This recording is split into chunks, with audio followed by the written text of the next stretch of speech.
Alegria grande na sua presença, Daniel, tudo bem? Oi, Mauro, oi, Rebeca, bom dia. Alegria nossa aqui dos ambientalistas, das pessoas preocupadas com a natureza em Minas Gerais, no Brasil, no mundo, né? Obrigado pelo espaço, mais uma vez. Daniel Nelly é professor, professor, ambientalista e líder sindical em Minas Gerais, e hoje já um nome histórico da luta ambientalista em Minas Gerais tão massacrada em seu meio ambiente pelos sucessivos governos e pela ação das grandes empresas, sobretudo as mineradoras em Minas Gerais. Pedro, para abrir nossa conversa, queria te perguntar sobre Brumadinho, né? Agora, faz um mês, a gente completou em 25 de janeiro, 5 anos do massacre de Brumadinho, né? Foi em 25 de janeiro de 2019, portanto, agora 5 anos e praticamente um mês. Como é que estão as coisas por lá, Pedro, ou Daniel? Então, Mauro, continuam ruins. Em termos de reparação, por exemplo, a Vale, junto com as instituições de justiça, né, especialmente o Poder Judiciário e o Ministério Público, ela consegue prorrogar praticamente todos os aspectos relevantes, as ações relevantes da reparação. Então, embora, por exemplo, tenha havido reparação individual para famílias de trabalhadores, você não tem, por exemplo, reparação ambiental, nada, o Rio Paraopeba continua contaminado, e isso impacta duramente a vida de milhares de pessoas ao longo da calha do Rio Paraopeba, de Brumadinho até praticamente Três Marias. Vários setores da cidade de Brumadinho ainda precisam receber água, porque a Vale se comprometeu a recuperar a estação de tratamento de água que havia no Rio Paraopeba, e ela está ainda na fase de projetos, sabe? Depois de 5 anos. São alguns exemplos que mostram assim o fracasso do acordão que foi assinado em 2022, que é tido, né, pela Procuradora-Geral de Justiça de Minas Gerais, adora falar do sucesso do acordo, como ele repercute os pseudo-sucessos de outros acordos com rompimento de barragem, mas também sem rompimento de barragens, que são os conflitos do terrorismo de barragens, que são desastrosos para a população, Mauro e Rebeca, sabe? A gente tem um Ministério Público, quando a gente fala de conflito ambiental, que não faz papel de promotoria, faz papel de conciliador, de construtor de acordos que são péssimos para as pessoas atingidas e ótimo para as empresas. E esse papel de conciliador, ele distorce completamente a função original do Ministério Público. Quando a gente pensa em Ministério Público, quando a gente pensa em crime, quando a gente pensa na função da promotoria, se tem uma coisa que o Ministério Público de Minas Gerais, e isso está se alastrando pelo Brasil, se tem uma coisa que o Ministério Público não faz é ser promotor, sabe? Ele é um construtor de acordos para a empresa. E isso é terrível. Isso é terrível no caso de Brumadinho, no caso de Mariana, que foi lá em 2015, a gente teve um fracasso, tanto que ela precisa de uma repactuação, que é o que se fala hoje, e essa repactuação nunca sai. Por quê? Porque não coloca atingidos na mesa, porque não coloca as pessoas diretamente interessadas para construir os acordos. Então, o cenário é péssimo, Mauro, sim. O cenário é péssimo. Tristeza, Daniel. Deixa eu só ler um superchat aqui, antes da minha pergunta. Da Ideia Chama, diz, Mauro, te mandei um zap sobre o tema, DDD 61, final 46. Fica aí a dica, depois você dá uma olhada. E aí, Daniel, tá desligado seu microfone, Mauro, se você tiver... Não, tô só dizendo que eu procurei esse zap e não vi, viu, da Ideia Chama. A gente vai falar. Tá bom. Agora, Daniel, você defendeu uma tese justamente falando sobre esse terrorismo de barragens, né? Explica pra gente o que é esse conceito, o que tem a ver com as remoções forçadas que foram feitas ainda naquela época de 2019, como que tá isso agora? Por favor. Então, o terrorismo de barragens, ele é uma estratégia de despossessão, uma estratégia para tirar pessoas de locais onde empresas do setor minerário, da mineração de ferro em Minas Gerais tinham algum tipo de interesse, ou interesse de expansão da mineração, ou expansão de barragens, ou interesses que ainda estão sendo descobertos depois desses 5 anos. Ele começa imediatamente após o rompimento da barragem de Brumadinho, 14 dias depois. Brumadinho rompe 25 de janeiro e no dia 8 de fevereiro de 2019 começam as remoções em Itatiaia-Sul pela ArcelorMittal e em Barão de Cocais pela Vale. O modo como essas remoções são feitas é impactante, é chocante, sabe? Por quê? Porque houve uma reunião no dia 7 à tarde entre Vale, Prefeitura, Defesa Civil, Agência Nacional de Mineração, em que, no caso aí vou falar do caso específico da Vale em Barão de Cocais, mas as estratégias que se passam em Itatiaia-Sul, alguns dias depois em Nova Lima e um ano depois em Antônio Pereira, em Ouro Preto, e em 2021 em Itabira, é praticamente o mesmo modus operandi, que é uma empresa certificadora tira o laudo de certificação de segurança da barragem. Uma empresa contratada pela Vale, que se diz independente, fala, olha, essa barragem não tem mais... o nome certo é declaração de condição de estabilidade. E aí se decide elevar o nível de risco da barragem. Embora a barragem não tenha apresentado nenhuma alteração em sua estrutura, né, existe uma tabela da engenharia projetada para se determinar o nível de risco, essa determinação é feita por fora do mecanismo legal, do mecanismo oficial. Então, no meio da tarde, esses entes federativos, né, essas agências, esses atores se reuniram em Barão de Cocais à tarde e decidiram que a barragem sul superior deveria ser colocada em nível 1. Nível 1 é o primeiro nível de emergência que vai até 3, que é rompimento. Só que a remoção das pessoas foi feita às 2 da manhã. Tocaram sirenes, colocaram alto-falantes dizendo, atenção, essa é uma situação real de rompimento de barragem. Saia imediatamente, deixando tudo para trás. Como que uma reunião à tarde decide se colocar o nível da barragem em emergência e essas sirenes tocam de madrugada? Bom, esse evento, ele dá origem ao termo terrorismo de barragens. Então se usou o terror do rompimento, daquele massacre que estava em curso, de Brumadinho, de 14 dias atrás, para tirar as pessoas no meio da madrugada. E aí, o que eu descobri na tese, e que é resultado de uma pesquisa militante, que contou com a participação de muitas pessoas que atuam aqui nesse nosso quadrilátero aquífero ferrífero, é que essa região do Vale do Rio São João, que tem os distritos de Barão de Cocais, de onde as pessoas foram removidas, Socorro, Tabuleiro, Piteira, Vila do Gongo, é uma região em que a Vale quer expandir um projeto antigo, que é o Projeto Apolo, que é a segunda Carajás da Vale no Brasil, que é um projeto que impacta duramente o que resta de aquíferos de altitude, de aquíferos de serra, que a gente tem aqui, que é a Serra do Gandarela. Então, o que a gente tem a partir daí é a mineração livre para agir. É a violação, e aí é muito importante a gente estar aqui nesse espaço, Mauro, com vocês, Mauro e Rebeca, porque vocês têm discutido com muita sobriedade, muita seriedade, o risco à democracia no Brasil. O que a extrema-direita vem promovendo, o que os militares vêm fazendo, que a gente estava discutindo aqui agora, eu estava acompanhando e acompanho sempre no programa de vocês.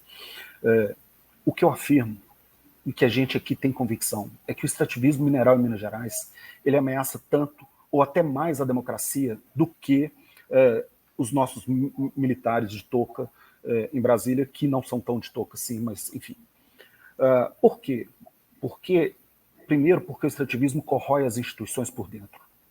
A gente tem uma aparência de que o Estado está funcionando, mas o extrativismo mineral, Mauro, Rebeca e ouvintes, ele destrói o Ministério Público, o Poder Judiciário, a Defesa Civil, a Defensoria Pública, fora o Executivo, né? O que o Romeu Zema faz, junto com a sua secretária de Meio Ambiente, com Marília Mello, o que ele faz em acordo com o setor mineral, com o setor industrial em Minas Gerais, já é um desmonte da democracia, dessa nossa ideia de Estado democrático de direito. O terrorismo de barragens é a prova disso. Qualquer pessoa que sabe que uma reunião que elevou artificialmente o nível da barragem à tarde, remove pessoas com sirenes à madrugada, teria interrompido isso na hora.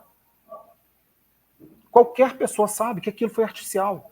As pessoas sabiam, muitas pessoas não saíram. Tiveram que sair ao longo dos dias seguintes porque a polícia foi lá tirar. E aí, como a estratagema era muito frágil, eles foram arrumando artifícios para elevar o nível da barragem, depois para nível 2, e isso acontece no dia seguinte. E tem os comunicados da Vale dizendo, Nós elevamos o nível da barragem para poder retirar as pessoas. A barragem não teve elevação de nível de risco nenhum.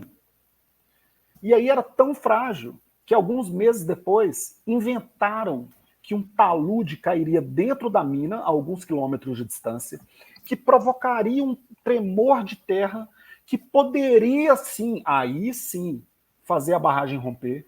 E aí a barragem foi colocada em nível 3. Nível 3 de emergência é rompimento. É rompimento imediato. E essa estrutura está em nível 3 de emergência há 5 anos. Isso é patético. Isso é uma afronta. Isso é ridículo. E a gente tem a barragem Forquilha 3 da Vale em nível 3 de emergência. A gente tem a barragem da ArcelorMittal de Itatiaia-Sul em nível 3 de emergência. A gente tem barragens que oscilaram de nível 3 para nível 2 ao bel prazer da mineradora, de acordo com aumenta a zona de inundação, diminui a zona de inundação. Em Antônio Pereira, onde vivem 5 mil pessoas ao lado da barragem, sob esse terror constante. Ninguém faz nada. Ninguém faz nada. Então, assim, o terrorismo de barragens, ele é um resultado, ele é uma manifestação imediata, aparente disso que está podre no Estado, e eu não estou falando do Estado de Minas Gerais, estou falando do Estado democrático, ou da ideia de Estado democrático, quando a gente olha para a articulação entre as instituições. E aí, Mauro, só mais um minuto para terminar esse raciocínio. É exatamente o que está acontecendo em Maceió. É exatamente o que está acontecendo com a Braskem. O acordo que paga R$80 mil pelos imóveis das pessoas, para elas não terem direito de recorrer à justiça e passarem a posse do imóvel para a empresa, que está olhando para daqui a 25 anos, quando ela conseguir, finalmente, recuperar a estrutura do subsolo e lucrar. E aí, assim, quem entende de economia pode pesquisar, que eu tenho certeza que, se ainda não está, nos próximos meses ou anos, a Braskem vai declarar na Bolsa de Nova York aqueles imóveis como ativos dela. Porque é isso que a Vale faz aqui hoje com o projeto Apollo, desde 2009. Ela declara na Bolsa, porque ela tem o direito minerário e ela sabe que ela é capaz de produzir estratégias para garantir a mineração no futuro. Então, assim... Outro dia eu conversei com o senador Renan Calheiros, ele disse exatamente isso, que o acordo que a prefeitura de Maceió fez com a Braskem está entregando para a Braskem a propriedade sobre as áreas que ela destruiu lá. Então, as casas, todos os terrenos vão virar propriedade da Braskem. Então, vão virar... Enquanto isso, em vez de punir a Braskem, que é do grupo Odebrecht, o governo, a Petrobras, está cuidando de recomprar a Braskem. É uma coisa assim, é tudo muito chocante. Fala, Rebeca. Terrível tudo isso que você nos traz, Daniel. A Maria Tereza Viana de Freitas Corujo, que também é uma super ambientalista, diz: bom dia, Mauro, gratidão por abrir espaço para a grave questão socioambiental em Minas e no Brasil com a mineração, convidando o professor Daniel. O que aconteceu em Socorro é um crime hediondo, porque depois a Vale veio comprando a área porque as pessoas foram desistindo de voltar. E ela complementa: é mesmo gravíssimo que se trate crimes confirmados, fazendo acordos que só beneficiam os réus e mantém o modus operandi da mineração e todo o ciclo de aliados nos 3 poderes. É terrível esse cenário, Daniel. O resumo que a Teca faz, aí, a Teca já teve... A Teca já esteve aqui, viu, Rebeca, antes de você chegar? Sim. Ela já esteve aqui também, que veio falar, sabe tudo, né, sobre a questão lá de Minas Gerais. E que é, assim, a nossa fada da floresta, né, a nossa lutadora, protetora do Gandarela, a pessoa que guia um grupo importante de não só de ambientalistas, mas de moradores, de pessoas que estão interessadas em proteger, essa que é nosso último aquífero preservado nessa região central de Minas Gerais, que é o Gandarela, e que está na mira da Vale com o projeto Apollo, e que ela está, por meio dessas artimanhas de desconstrução da estrutura de licenciamento, da estrutura da política ambiental, conseguindo afetar o Gandarela por meio de um projeto conhecido da Vale, que se chama o Projeto de Mini Minas. Então, ao invés de licenciar um projeto grande, que precisa de um licenciamento prévio, depois de uma licença de instalação para finalmente ter uma licença de operação, que o próprio governo de Minas Gerais já cuidou de resolver com uma licença concomitante, mas isso é uma história mais antiga, ela passou os seus direitos minerários para empresas que têm tudo de empresa laranja, que são empresas pequenas, de pequeniníssimo capital. Você vai ver o endereço, é um escritório de 50 metros quadrados em Belo Horizonte, e essas empresas conseguem licenciar projetos para mineração de até 300 mil toneladas de minério de ferro por ano. E aí ela vai cercando o território. Então, esse é um dos expedientes. Outro expediente muito grave que a gente está tentando denunciar aqui, eu faço uma metáfora que eu me sinto como, sabe aquele boneco de posto de ar que fica balangando os braços para chamar a atenção dos motoristas? A sensação que a gente tem é que a gente é aqueles bonecos, sabe? O que estão fazendo na Serra do Curral e na Serra da Piedade, que são patrimônios muito caros para o povo de Minas Gerais, para o povo da grande BH, da região central de Minas, a Serra da Piedade, não só para os católicos, mas para as pessoas, né, religiosas, que têm uma basílica, a menor basílica de Minas Gerais, sabe? Tem um centro de peregrinação, tem um observatório da Universidade Federal, você tem um carinho pela Serra da Piedade que os caras da AVG conseguiram entrar com uma licença de recuperação ambiental de uma mina fechada. E aí o que eles estão fazendo é minerando com licença de recuperação de talude. Sabe? A gente flagrou com drone detonação no topo da serra para fazer recuperação da serra. Os caras falam que estão fazendo recuperação da serra e tem uma fila de 1.500 carretas na porta da mineradora. 1.500 carretas! E não tem polícia. Polícia Ambiental, Polícia Federal, Ministério Público. Não tem ninguém que chega lá e fala, vamos ver se isso aqui é minério ou se é só terra da recuperação ambiental. Sabe? E aí aprenderam esse dispositivo e estão fazendo isso na Serra do Curral. E tanto a Serra do Curral quanto a Serra da Piedade são tombadas. E aí, no caso da Serra do Curral, é tão mais impactante, porque a mesma empresa que degradou teve o funcionamento interrompido em 2018, que é a Empabra, entrou agora na Agência Nacional de Mineração com um pedido de recuperação da área que ela degradou e que ela não podia entrar, operar mais, porque ela estava suspensa. Ela não cumpriu as condicionantes, ganhou essa licença de recuperação ambiental. E hoje a gente tem imagens que provam claramente que ela está tirando minério. E aí não precisa nem de imagens. Como eu disse, pega um guarda municipal, uma polícia ambiental, qualquer pessoa bate lá na porta e fala, me dá um pedaço dessa terra aqui, dessa carreta, que eu vou ali examinar. E vai ver que é minério. Então, assim, não existe política ambiental em Minas Gerais. Reforma administrativa que Romeu Zema promoveu, tirando dos servidores públicos da SEMAD a tarefa de reger o rito do licenciamento ambiental e passando para a FEAM, que é a Fundação Estadual de Meio Ambiente, que não tem essa prerrogativa, que não tem funcionários para isso. Vai terceirizar o licenciamento ambiental, e é óbvio que quem vai assumir esse licenciamento são as próprias empresas. Já está fazendo isso, colocou num alto cargo da FEAM. Gente, é difícil, desculpa, o meu tom de voz vai aumentando. Colocou num alto cargo da FEAM uma mulher, foi advogado da Federação das Indústrias de Minas Gerais por mais de 10 anos. Quem cuida da Fundação Estadual de Minas Gerais hoje é a FEMIG. Sabe? Então, assim, quando a gente fala que a democracia está ameaçada, e aí eu resgato o exemplo da Braskem, o Mauro falar do seu amigo Jacques Wagner. A Bahia aprendeu rapidinho a lição. O topo da Serra do Espinhaço, o norte da Serra do Espinhaço, que é onde começam as chapadas na Bahia, está sendo minerada com licença simplificada da Agência Nacional de Mineração, sem processo de licenciamento ambiental. Minério de baixos teores, no norte de Minas e no sul da Bahia.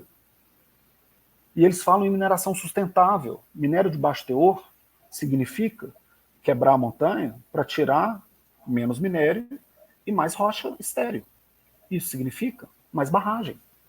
O projeto da SAM, que foi licenciado pelo Ministério Público, olha só, o Ministério Público costurou um acordo para licenciar um projeto que o IBAMA tinha barrado em 2015, de tão inviável que ele era. O Ministério Público de Minas Gerais aceitou o fracionamento do projeto, ficou uma parte para Minas e uma parte para Bahia. Foi lá e fez um acordo, botou no Instagram, estamos destravando a mineração no norte de Minas. E prevê uma barragem de 1 bilhão de metros cúbicos de rejeito, e são 20 barragens de Mariana, numa região duramente impactada pela seca, por causa do clima, por causa do eucalipto e por causa da própria mineração. Daniel, importante dizer o seguinte: primeiro, quem não apoia integralmente o presidente Lula na luta em defesa do povo palestino não merece ser chamado de esquerda. Não merece ser chamado de democrata. Nós nos levantamos aqui no Fórum Café em defesa do presidente Lula e do seu governo desde o primeiro momento. Tenho certeza que você está nessa também, né, Daniel? Agora, não nos peçam para a gente fazer vista grossa ou ficar elogiando o governo Lula em situações que atentam contra os interesses do povo brasileiro. Aí, de Minas Gerais, tem um delegado de polícia aí de Minas Gerais, aposentado agora, chamado Daniel Silveira, que virou ministro das Minas e Energia do governo Lula. Aquele Ministério das Minas e Energia é um balcão... Alexandre, Daniel Silveira é outro. Mas bom, Daniel Silveira é outro que está engaiolado. O Alexandre Silveira transformou o Ministério das Minas e Energia num balcão de negócio das mineradoras e da indústria do gás. O secretário-geral do Ministério das Minas e Energia foi colocado lá pelo rei do gás, pelo Carlos Soares, que é conhecido também como dono da Bahia, a quem não apenas o Alexandre Silveira, mas o atual governador da Bahia, o Jerônimo, o atual ministro da Casa Civil, o Rui Costa, o atual líder do governo do Senado, você acabou de mencionar, Jacques Wagner, que é esse que fica repreendendo o Lula por conta da crise com Israel. Os três prestam vassalagem, mais o Alexandre Silveira. Então, é importante que se diga isso. Então, o que está acontecendo na Bahia, em Minas Gerais, tem anuência, tem cumplicidade dos governos estaduais, tem cumplicidade do Ministério Público e, lamentavelmente, tem cumplicidade do Ministério das Minas e Energia e de alguns dos homens mais poderosos do governo Lula. É mentira isso? Mentira? E aí a gente... Oi? É mentira isso? Não, é verdade. Eu ia completar com o subsídio do carvão em Santa Catarina. Pois é. Que é muito bonito o discurso. O Lula fala muito bem quando ele fala do meio ambiente. Aliás, o Lula fala muito bem. Quando ele fala do meio ambiente, ele chega a nos emocionar. Mas, infelizmente, a prática não anda alinhada com esses discursos na ONU, nas COPs, etc. Esse subsídio do carvão em Santa Catarina é adoecedor, Mauro, sabe? Em tempos em que o clima vai virar um pandemônio, esse mesmo clima que está mudando e que provoca os eventos extremos, cujas consequências a gente tem visto já nos últimos anos, né? Litoral de São Paulo, Nova Iguaçu, no Rio Grande do Sul, recentemente, uma chuva dessas, como teve no litoral de São Paulo, de 640 milímetros em 24 horas, em cima de qualquer barragem em Minas Gerais, é colapso total. A gente já avisou isso. O Instituto Fórum Permanente de São Francisco fez um documento mostrando como o dimensionamento de barragens para chuvas extremas na norma da ANM está equivocado, está defasado. Avisamos a ANM, Governo do Estado, Defesa Civil. Avisamos a todo mundo. Ninguém fala nada, sabe? O exemplo da licença do petróleo na Foz do Amazonas retrata com muita clareza isso que você está dizendo, Mauro, que é a contradição no seio do governo Lula para atender a esses interesses. E aí, de verdade, eu queria assim, que a coragem que o Lula teve de criticar abertamente esse governo fascista, assassino, genocida, sionista, ele tivesse para colocar para fora do seu governo, a despeito dos custos políticos e de apoio que isso teria, e aí, bom, isso seria um outro longo debate que a gente teria que ter aqui, mas para preservar o nosso meio ambiente que está apodrecido. E aí é muito fácil a gente encontrar as notícias de como a sabanização da Amazônia está avançando flagrantemente por causa da soja. E aí a nossa pesquisa mostra, embora eu não tenha colocado na tese, mas a gente tem muito material bom que mostra como que o processo de desmatamento da Amazônia é um processo que tem interesse da madeira, tem interesse do agronegócio, mas tem interesse do cobre. Porque a tal transição energética não tem nada de transição energética. O lítio já está impactando duramente o norte de Minas Gerais para fazer as tais baterias dos carros elétricos que vão salvar o planeta do aquecimento global. Mas além do lítio e do cobalto para fazer bateria, precisa do cobre para fazer o motor. E a gente tem cobre na Amazônia. Então, ou a gente olha de verdade para o que está por trás dos interesses da mineração, e aí não é só a mineração, é o extrativismo, é o modo como ele age nos países que têm essa riqueza mineral, e a gente tem o histórico todo do Brasil, da América Latina, da África. Olha o que acontece nas minas de cobalto do Congo, olha o que a França faz com o Congo, olha o que os Estados Unidos fez com Burkina Faso, olha o Haiti, país que tem minerais e que não tem autonomia por causa do interesse dominante desse capital global do norte, sabe? E a gente está vendo isso chegar aqui há 30 anos.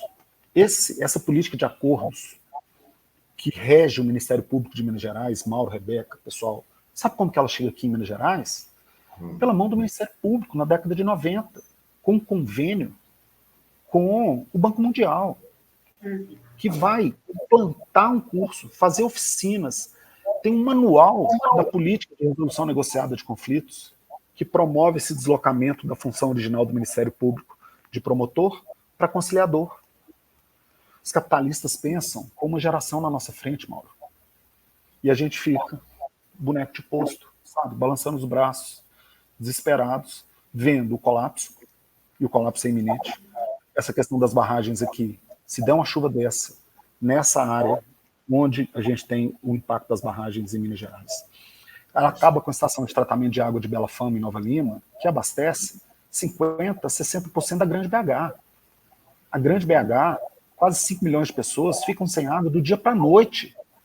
Quem que vai arrumar água para abastecer 3 milhões de pessoas, 4 milhões de pessoas? Segundo o Ministério Público de Minas Gerais, é a Vale. Porque ele fez um negócio chamado TAC Água, termo de ajuste de conduta, para resolver o problema da água, caso tenha um rompimento de barragem. Entregou na mão da Vale para gerenciar isso. Sabe? É estarrecedor. A mesma Vale que há 5 anos fala que vai recuperar a estação de tratamento do Rio Paraupeba. Então, assim... Daniel, terrível. Oi, vai lá. Não, terrível, terrível esse cenário que você nos traz aqui. Te agradeço por nos fazer esse alerta, por trazer, né, essas informações para a gente. E é isso, a gente sai aqui com essa sensação realmente como você, de mãos atadas, né? De ficar... Como que a gente fica diante de tudo isso, né? E aqui a Silvana Lodi diz: parabéns, Daniel Nery, uma voz importante demais para pontuar uma realidade que não é divulgada de forma clara pela imprensa, que se rende também aos donos do poder econômico. E a Marta Camissassa também te agradece aqui. Há muito tempo pede para a mídia progressista dar destaque para os temas das mineradoras e agradece a Fórum aqui, a gente, por te trazer. E a gente te agradece demais também por você ter vindo, viu? Super, Daniel. Demais, obrigado. Mauro, Rebeca, todo mundo. Valeu. Obrigado. Um abração para ti. Tchau. Um abraço, querido. Força Valeu. nessa luta aí.